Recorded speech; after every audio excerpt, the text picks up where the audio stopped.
भविष्य है, अब कोई कोयला का भविष्य नहीं है, जिसको हम हाइड्रोकार्बन सोर्स ऑफ एनर्जी कहते हैं। कोई ये पेट्रोलियम का युग नहीं है, क्योंकि आपने सब देखा है कि 2070 तक सब लोगों को कार्बन न्यूट्रल होना है। तो युग किसका है? अब ये जो युग है उसमें जिनके पास इस प्रकार की चीजें उपलब्ध होंगी। तो बिहार में तो आप देखते हैं कि सूर्य भगवान भी हमारे यहाँ वर्षों तक, महीनों में काफ़ी महीने अपना यहाँ अपनी रोशनी देते हैं, अक्षय ऊर्जा का उससे भी आएगा। तो जो मैं रेयर अर्थ की बात किया तो मैं वैसे नहीं बोल रहा हूँ, क्योंकि जो हमारा जियोलॉजिकल सर्वे ऑफ इंडिया है उसका सर्वे की रिपोर्ट है। मैं जो स्टील मिनिस्टर भारत सरकार में था 1 साल के लिए, तो उस समय जो हमारा नेशनल मिनरल डेवलपमेंट कॉर्पोरेशन है उसने जो बिहार में पूरा का पूरा जो सर्वे किया है उसमें बताया गया है कि पूरा जो गया से लेकर करके हमारा पीर पैंती तक का जो हमारा पहाड़ी इलाका है उसके नीचे में इसका बहुत बड़ा भंडार है। आज दुनिया का जो रेयर अर्थ का 80% जो सप्लाई होता है वो चीन से होता है, इसलिए पूरी दुनिया उसी पर आश्रित है। आज भारत में भी हम लोग 5वें स्थान पर है रेयर अर्थ में दुनिया में। 6% हमारे पास जो है वो है, लेकिन उसका सबसे ज्यादा अगर कहीं है तो बिहार में। अब देखिए है क्या, जरा हम लोग का मनोबल ऊंचा होना चाहिए। कोई चर्चा इसकी नहीं करता। मैं कुछ दिन पहले ही देख रहा था कि एक सर्वे हुआ तो आंध्र प्रदेश में भी रेयर अर्थ पता चला, और वहां इसको लोग काफी उसको प्रचारित कर रहे हैं। लेकिन बिहार में अगर नेता को पूछिएगा कि खनिज के नाम पर, कि लोग बालू से आगे बढ़ते नहीं, जबकि अपने पास रेयर अर्थ सबसे अच्छे क्वालिटी का और सबसे अच्छी मात्रा में उपलब्ध है। तो आगे जब हमारे पास है उस पर हम लोगों को काम करना होगा। और भविष्य बिहार का सोना, आप सब जानते हैं, हम लोग पढ़ते थे तो कोलार फील्ड था कर्नाटका में जहां सोना मिलता था, खुदाई। अब वहां भी खुदाई बंद है। अपने देश में कहीं सोना की खुदाई नहीं चल रही। पूरा देश में जो सर्वे मैंने कहा आपको, आर्कियोलॉजिकल सर्वे ऑफ इंडिया नहीं, ये जियोलॉजिकल सर्वे ऑफ इंडिया ने किया और हमारे NMDC ने किया, तो ये जान कर करके सब बिहार वासियों को और देशवासियों को प्रसन्नता होगी कि बिहार में एक नहीं 2 जगहों पर सोना का कूद खंडार मिलने की संभावना है।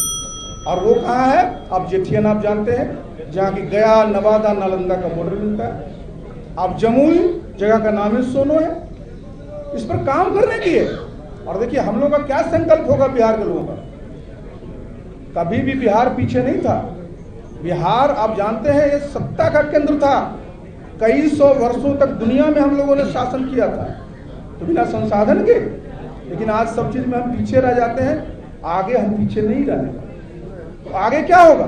जब सोना है, अगर मैं दावा तो नहीं करता, लेकिन निश्चित रूप से अगर मैं आगे और मैं मंत्री रह गया होता तब तक काम शुरू हो गया।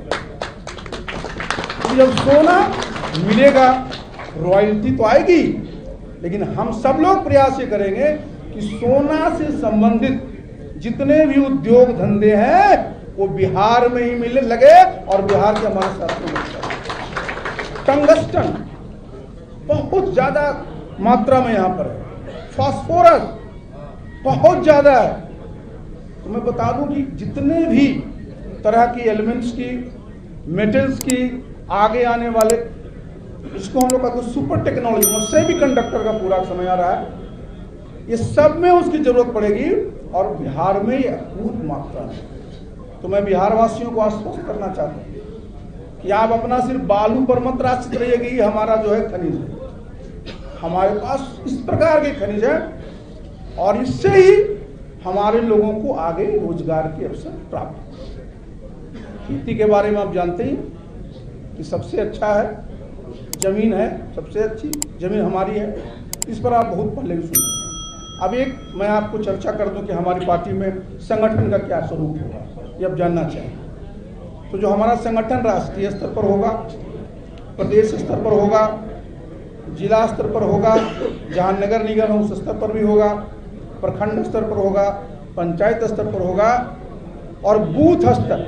आप सब जानते हैं कि मैं एक दल का राष्ट्रीय अध्यक्ष था, तो मैंने उस पार्टी का प्रयास किया था बूथ स्तर पर ले जाने। तब तो चूंकि अपनी पार्टी बनाए हैं तो हम लोग इस पार्टी को बूथ स्तर पर पहुंचाएंगे। और जो सदस्यता अभियान, सामान्यतः जितनी पार्टियां हैं, भाजपा को छोड़ दीजिए, तो सब लोग आज सदस्य बनाते हैं, उसमें किस चीज का प्रयोग करते हैं? रसीद। इतने कागज की छपाई होती है, आप समझिए उस कितने पेड़ों की कटाई करनी पड़ती है, उसके ट्रांसपोर्टेशन में कितना खर्च होता है, रसीद का जो हिसाब किताब लेना पड़ता है। तो हम लोगों ने जो टेक्नोलॉजी है ना, उसका सहारा लेंगे सदस्यता अभियान चलाने में। और टेक्नोलॉजी आज देखिए, जो मोबाइल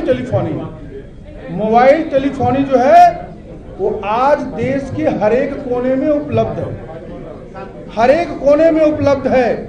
और आज आप इस बात को जान लीजिए कि इसमें मिस्ड कॉल के जरिए आप सब चीजों को जो है अपनी बात को कह सकते हैं। ये जरा समझना बहुत जरूरी है। तो हम लोगों ने जो मेंबरशिप का जो ड्राइव रखा है, वो मैं रखा हूं मिस्ड कॉल के माध्यम से। मिस्ड कॉल के माध्यम से मेंबरशिप का होगा। नंबर जो है इसका हम लोग आज भी रिलीज करेंगे। नंबर जो है वो हमारे पास नोट कर लीजिएगा, वो आपको 910 है, 218 है, 6677। ये हमारा नंबर है और इस पर आज हम लोग सदस्यता अभियान की शुरुआत भी करेंगे। ये तो हो गया हमारा सदस्यता। अब उसी में जब आप डालेंगे, सामान्य पार्टियों में क्या होता है कि कोई एक्टिव मेंबर बनना चाहता तो 25 मेंबर बनाने पड़ते। हमारे दल में 10 मेंबर बनाने वाले को हम लोग एक्टिव मेंबर बनाए। जो एक्टिव मेंबर बनते हैं वही पार्टी के पदाधिकारी हैं। तो जो मिस्ड कॉल जब करेंगे उसमें उनका लिंक आएगा, लिंक पर डिटेल जानेंगे, उससे अपना वो कार्ड भी बना सकते हैं, परिचय पत्र भी निकल सकता है।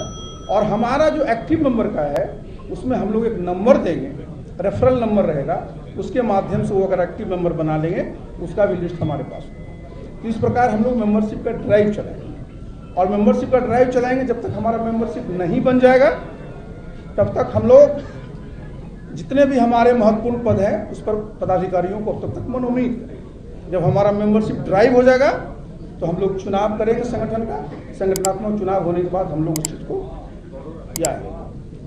अब आप आइए कि भाई जो हमारा काम करने का जो तरीका होगा, तो काम करने का तरीका हम लोग का वही होगा कि हम लोग जनता से पहले भी जुड़े रहे हैं, फिर जुड़े रहेंगे।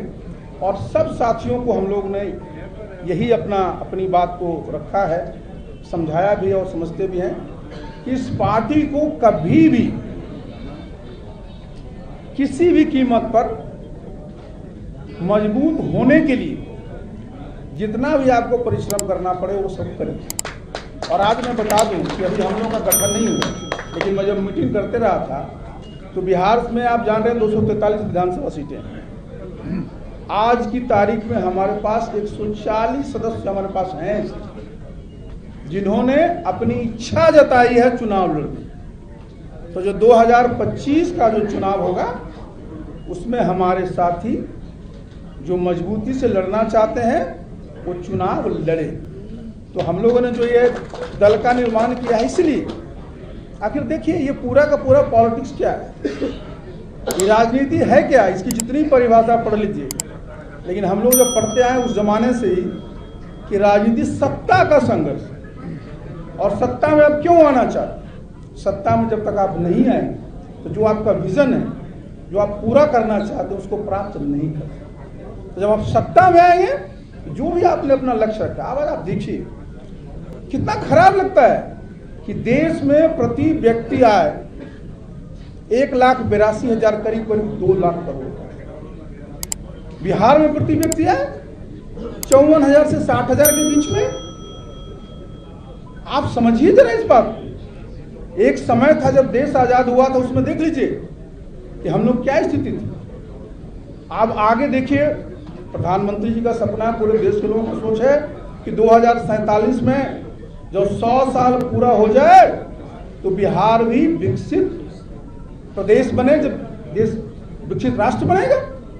तो आप सब मीडिया के साथी आप जानते हैं कि अनुमान क्या है कि 2047 तक जो करीब करीब अभी 2 लाख प्रति व्यक्ति आए हैं वो 15 से 16 लाख हो अगले 22 साल।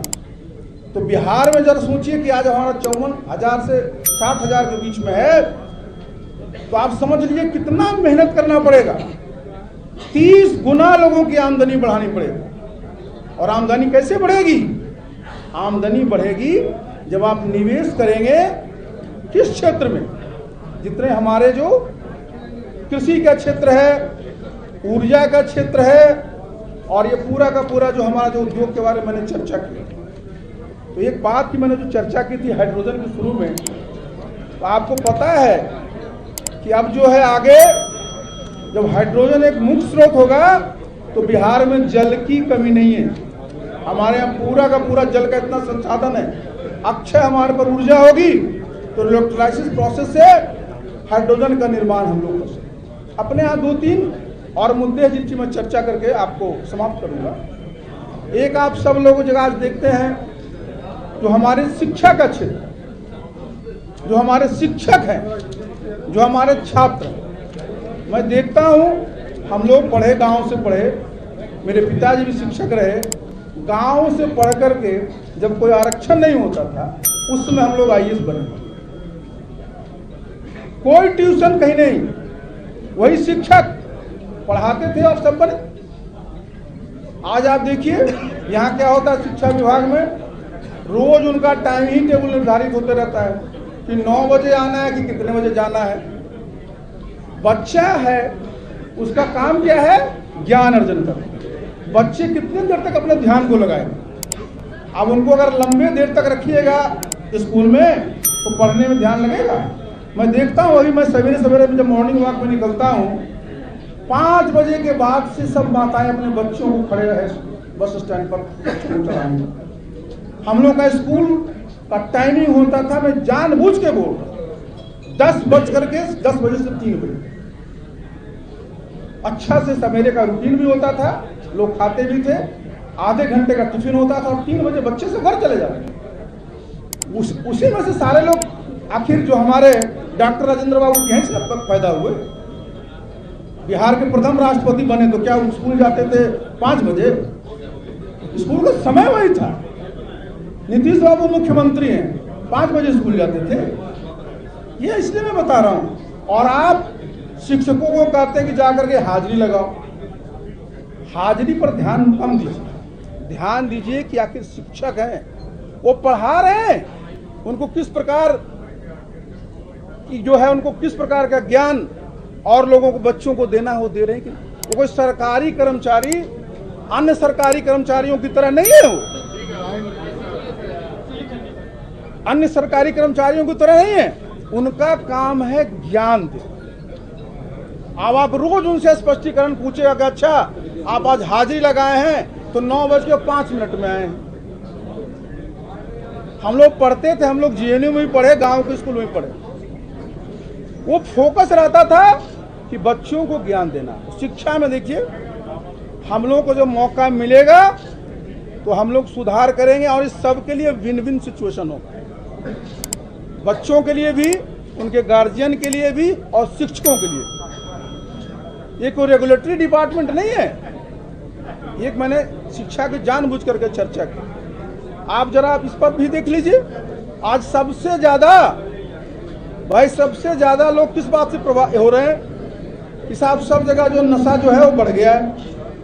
नशा का प्रयोग, बिहार में शराबबंदी लागू है, आप सब जानते हैं।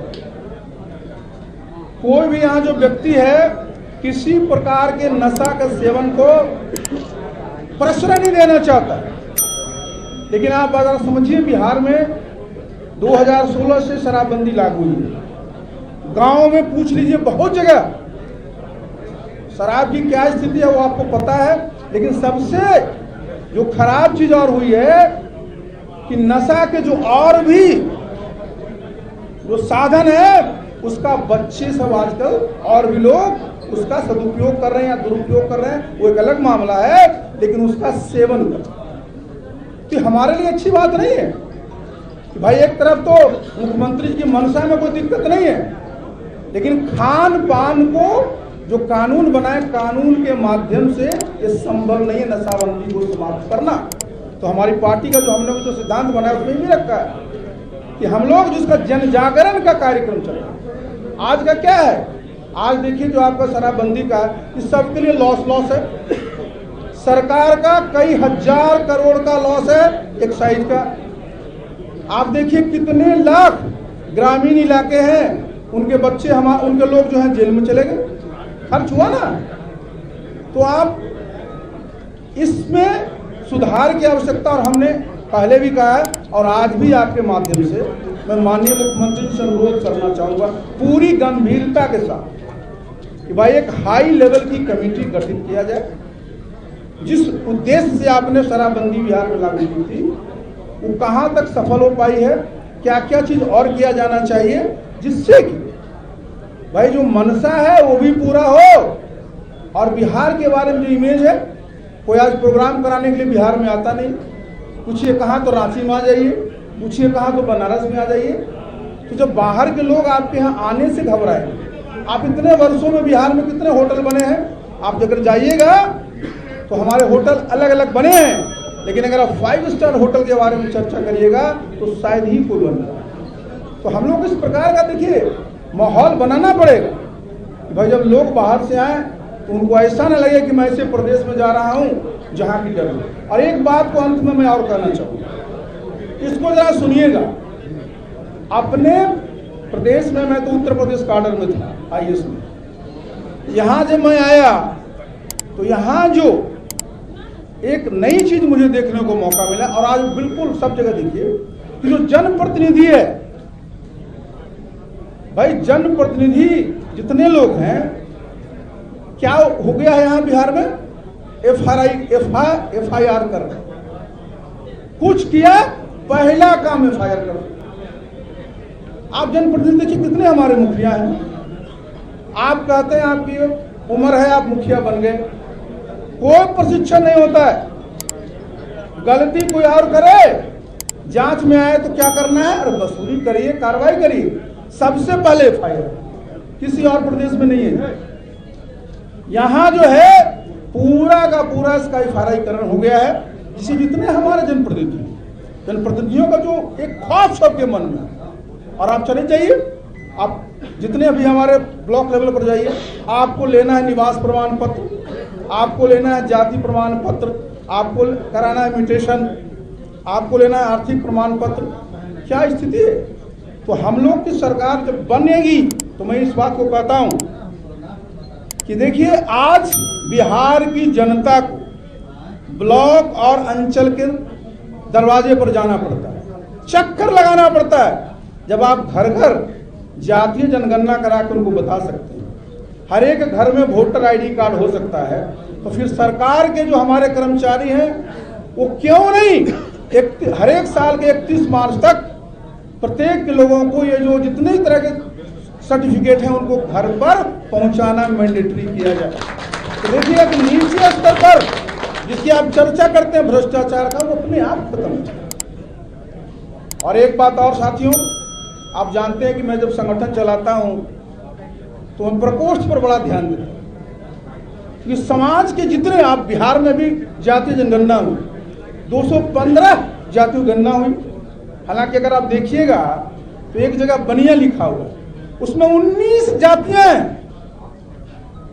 तो जो 19 जातियां उनकी अलग से तो गणना नहीं आपने किया, बनिया में डाल दिया, फिर अलग से आप समाज को डाल दिया। लेकिन मैं उसको ही लेकर चलिए तो आपको जरा जान करके आश्चर्य भी होगा, पीड़ा भी होगा कि सिर्फ अपने बिहार में 25 ऐसी जातियां हैं जिनकी आबादी 1% से ज्यादा है। बाकी 190 जो जातियां हैं उनकी आबादी 1% से कम है। 100 से भी 2 जाति की आबादी कम है। अगर आप देखिएगा 10,000 तो 75 ऐसी जातियां हैं जिनकी आबादी 10,000 से कम है। हम चर्चा क्यों कर रहे हैं इस बात में? क्योंकि जितने भी दल हैं अपने संगठन में स्थान देने में, टिकट देने में किनका ख्याल करते हैं? जिनको लगता है कि भाई इनकी, तो हम लोग इन्होंने निर्णय लिया है कि चूंकि हमारी जो पार्टी होगी इसका एक होगा सर्वसमावेशी और सर्वस्पर्श। तो हम अपना जो प्रकोष्ठ बनाएंगे इसकी संख्या 64 से 65। और इसमें इस तरह के जो हमारी आबादी के लोग, जिनकी 5 लाख से कम आबादी है, जिनकी 10 लाख से कम आबादी है, जिनकी 1% से कम आबादी है, इनके लिए भी अच्छे अच्छे नाम जोड़ करके उनको भी हम लोग जोड़ेंगे, जिससे कि सब लोगों को लगे कि भाई ये पार्टी में सबका खेल। 1 मिनट रुक जाइए। देखिए बिहार क्या है, बिहार जो है भाई गणतंत्र की जननी, भाई हमारा पूरा का पूरा जो लिच्छवी का यहाँ है, भाई दुनिया में 2 ही गणतंत्र क्लेम किया जाता है, एक हमारा वैशाली का और दूसरा यूनान का। लेकिन ये सब जानते हैं कि जो हमारा गणतंत्र है वो सबसे पुराना है। तो जिस समय राजतंत्र की चर्चा होती थी, हमारे बिहार के लोग कितने प्रबुद्ध थे कि उस समय गणतंत्र लोगों ने स्थापित किया। सोच देखिए हमारे बिहार के लोगों को। तो भाई हम लोग का ये प्रयास होना चाहिए कि आगे आने वाले समय में जो बिहार को लोग किस नजर से आज देखते हैं कि बिहार तो मजदूरों की मंडी हो गई, बाहर हमारे लोग को भटकना पड़ता है, जितने तरह का इंफ्रास्ट्रक्चर है, और प्रदेश में जाता है तो देखता है कि सब बहुत अच्छा बना। यहां किसी चीज की कमी नहीं है, कमी तो है एक किसी की तो विजन की है, एक सोच की। तो हम सब लोग मिल करके एक ऐसा बिहार बनाएंगे जो बिहार का सब लोग बोलेंगे गौरवशाली इतिहास। इतिहास तो था ही गौरवशाली। बताइए कौन सा ऐसा देश है जी, प्रदेश है जहां 1 नहीं 4 उस जमाने में विश्वविद्यालय रहे। लेकिन आज क्या होता है, हमारे बच्चों को कोचिंग के लिए कोटा और जगहों पर जाना पड़ता है। ये सब चीजें हैं, ये हमारे पास जो अभी सब कमी दिख रही है, इसको दुरुस्त करना होगा। और ये दुरुस्त करने के लिए पॉलिटिकल विल, पावर विल जो आपका होना चाहिए, मजबूत होना चाहिए, और सबको साथ लेकर के चलिए। तो हम लोग जितने भी लोग हैं, अकबर मैं बता दूं, हम लोग की राजनीति पूरी सकारात्मक है। बिहार के जितने भी नेता हुए हैं, जितने भी मुख्यमंत्री हुए हैं, किसी भी दल के हुए हैं, सबने बिहार के लिए काम किया है और सबको हम धन्यवाद देते हैं। इसमें किसी प्रकार का जो है, सबको अपना अपना अवसर मिला, सबने काम किया, और हम लोगों को जिनकी जिनकी जो अच्छाई है उसको लेकर के हमको आगे बढ़ने का। तो साथियों, आज चूंकि दिवाली का दिन है, मुझे भी और कई जगह जाना है, आप लोगों को भी जाना है, और ये चूंकि आज पार्टी की घोषणा करनी थी तो हमने आज आपको कष्ट दिया, इसके लिए बहुत बहुत क्षमा। और आगे हम लोग मिलते रहेंगे, और आपके जितने भी क्वेरीज होंगे, जितने भी परीक्षा होंगे, सबका जवाब देंगे। आज बहुत बहुत धन्यवाद।